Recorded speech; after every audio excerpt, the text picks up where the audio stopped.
Hello everyone and welcome to a new video.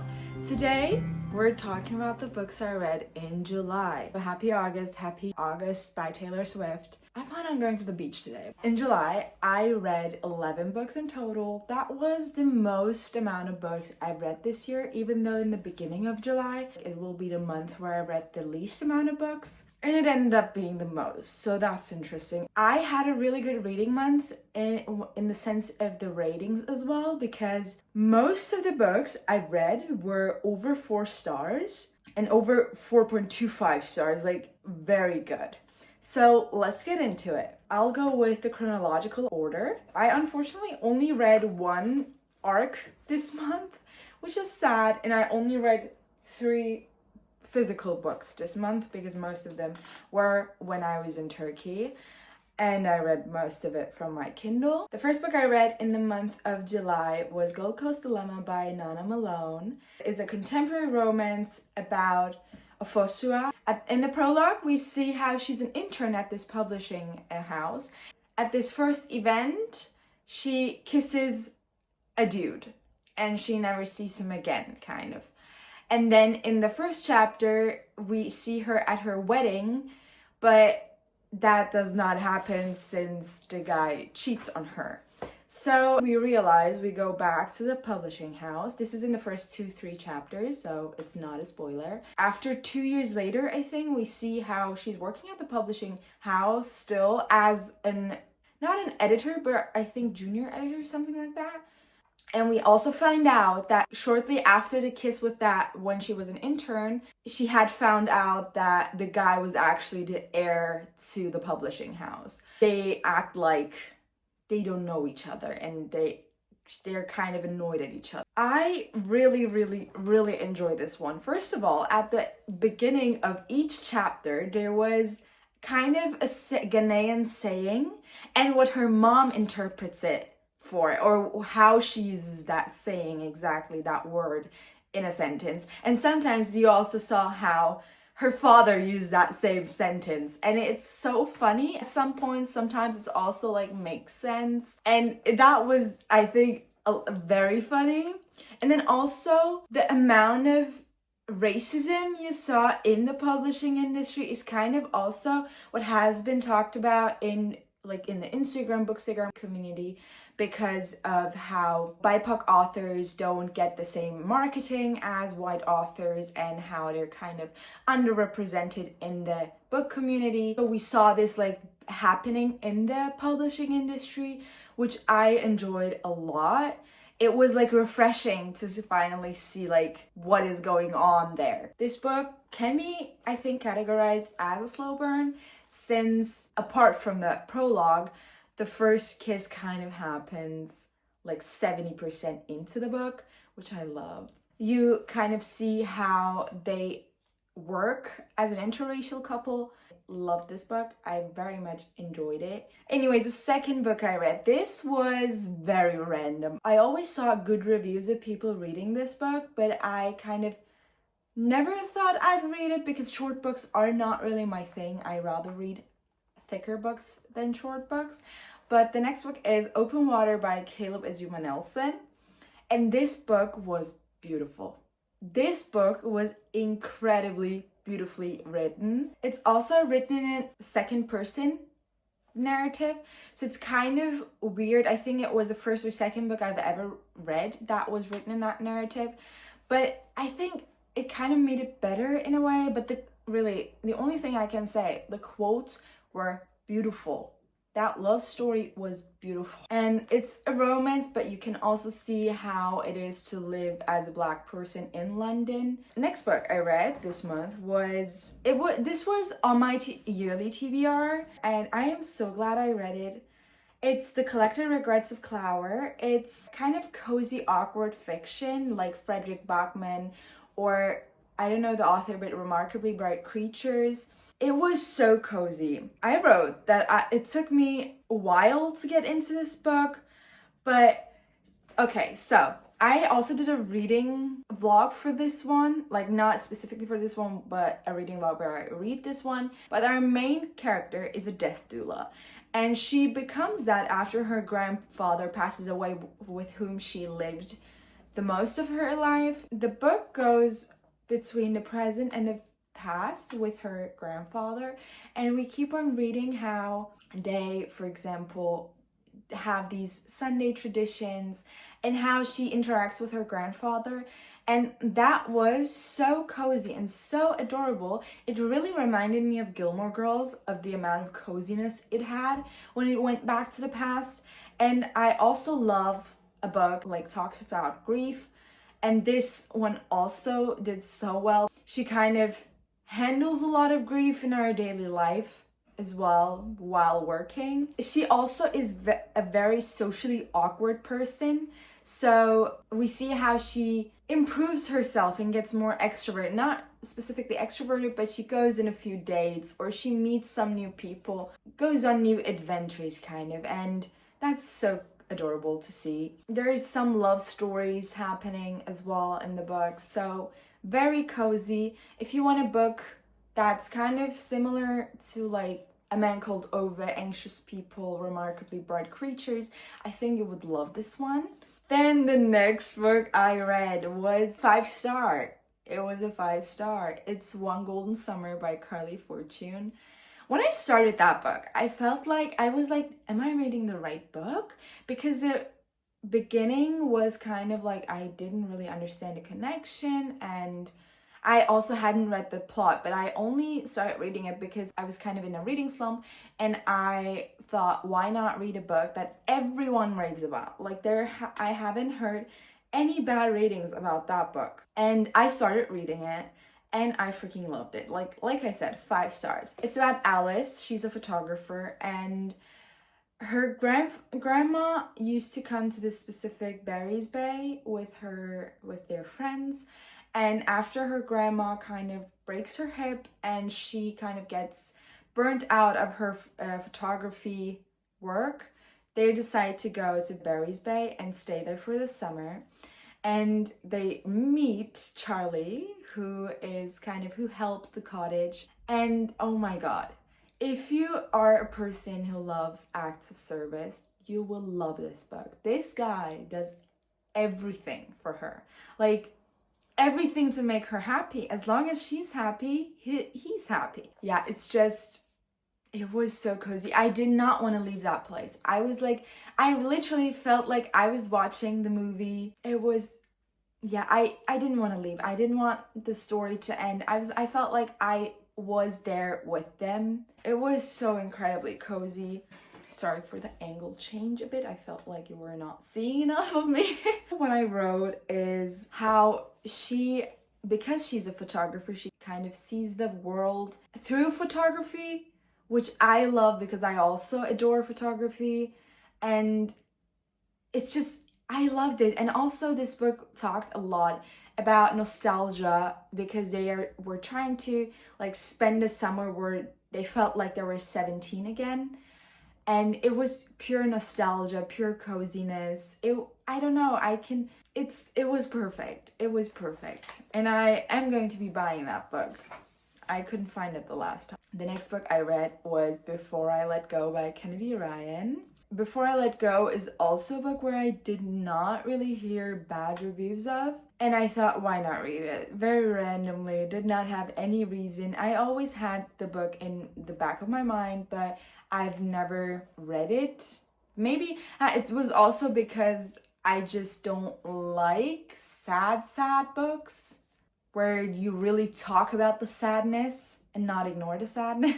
I really liked it. It was a 4 stars. I really liked how she handled the grief, the angriness, the brokenness of the characters, and how they were trying to get better in their individual way. I really liked how they kind of tried to heal themselves. I also really liked how she portrayed the kids, and my only thing was that I did not really care about the relationship in this book. I rather read themselves. So yeah, I really liked it.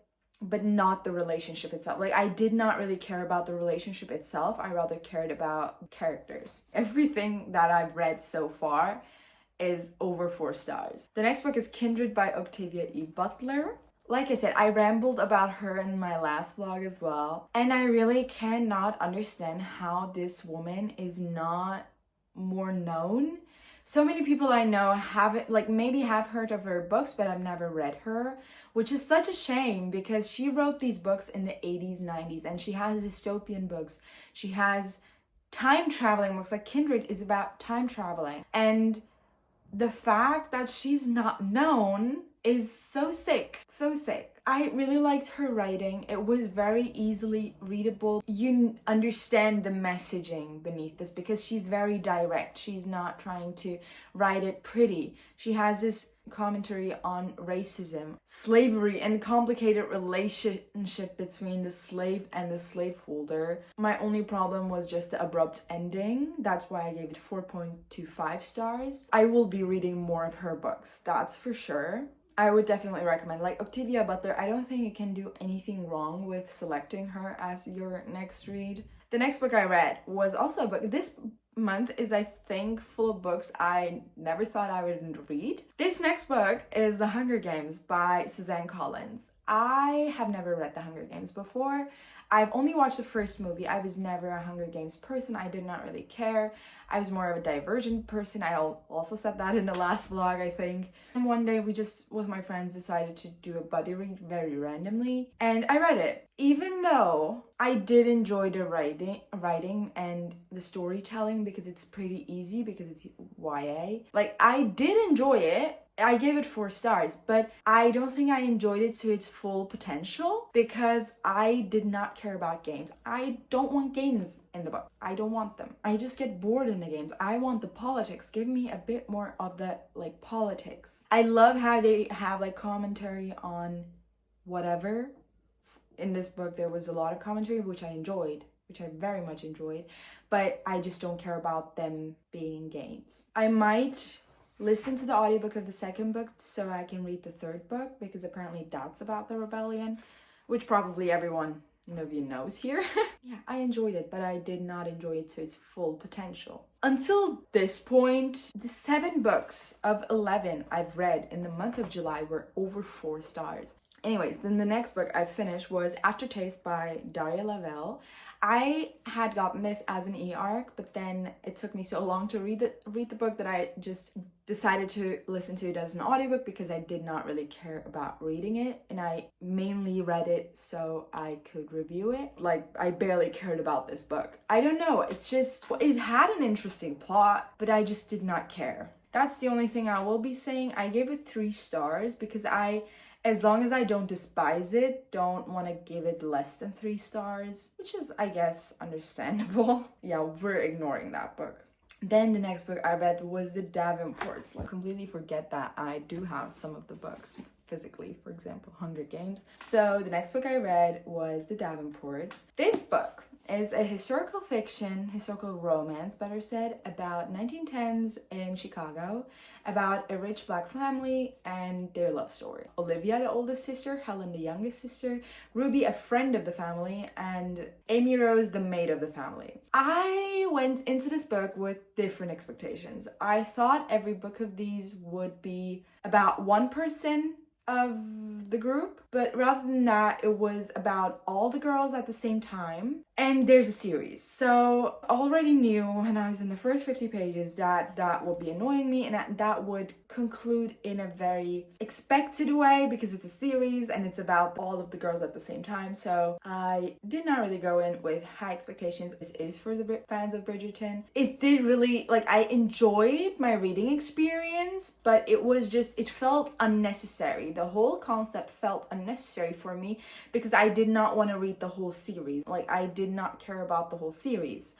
So I give it 3.25 stars. I enjoyed reading it, but I'm sad that she didn't do it another way because I think this could have been much better if she wrote one book for each character. All in all, the idea of this book is very good, and how she wrote the book was very good. It's just not very good because I did not want to pick it up at all times. But still, I felt like this could have been much better. Then we have, I think, it's the only nonfiction book I've read in the month of July. It's Erasing History. This book I also recently bought. This book is Erasing History by Jason Stanley. And it already says how fascists rewrite the past to control the future. This book is mainly about how fascism, supremacy, and education is connected to each other. And to be honest, I felt like this book was all over the place in a way,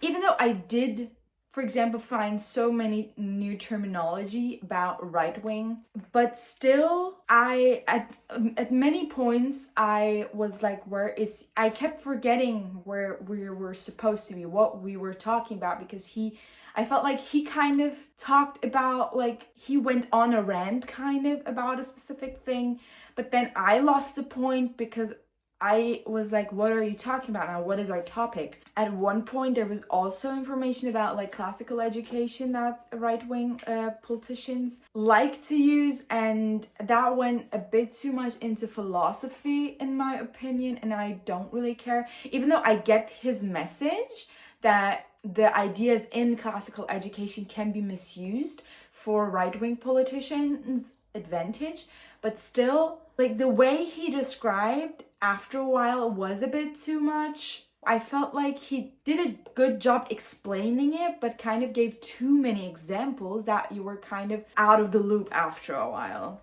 Then the last book of this month. This is also in an upcoming reading vlog. It's Left of Forever by Tara Duet. I am disappointed with this one. The vibes here were extremely cozy because it's a small town romance. It does play a lot on road trip as well, but I have loved Savor It, so I did have high expectations of this one. Also, like, this cover is so beautiful. Yeah. And male main character kind of gave me the ick in the 50-page mark. He did get better, but still sometimes the icky things came back and I was like, you know. I will be saying I did not read the last 10 pages and skimmed the last smut scene or the last 2 smut scenes because I did not care. I did not care anymore. And maybe I should rate it lower because I gave it 3.5 stars. Maybe I should give it like 3 stars. But just the connection I have to this town, I don't know if that would allow me to give it less than that. I don't know. The first half of this month was wonderful, reading-wise. And more than the first half, just the last 4 books I read were not that. We're not it. We're not it. And sadly, those are the ones I bought. Of course, it always happens like that, don't they? I don't have a set TBR for the month of August yet. I still need to do it today. Please let me know what your favorite book of the month of July was. And if you read any of these books and had like similar opinion to mine or the exact opposite, also please let me know because I need to understand if we're in the same club or not. And thank you for watching.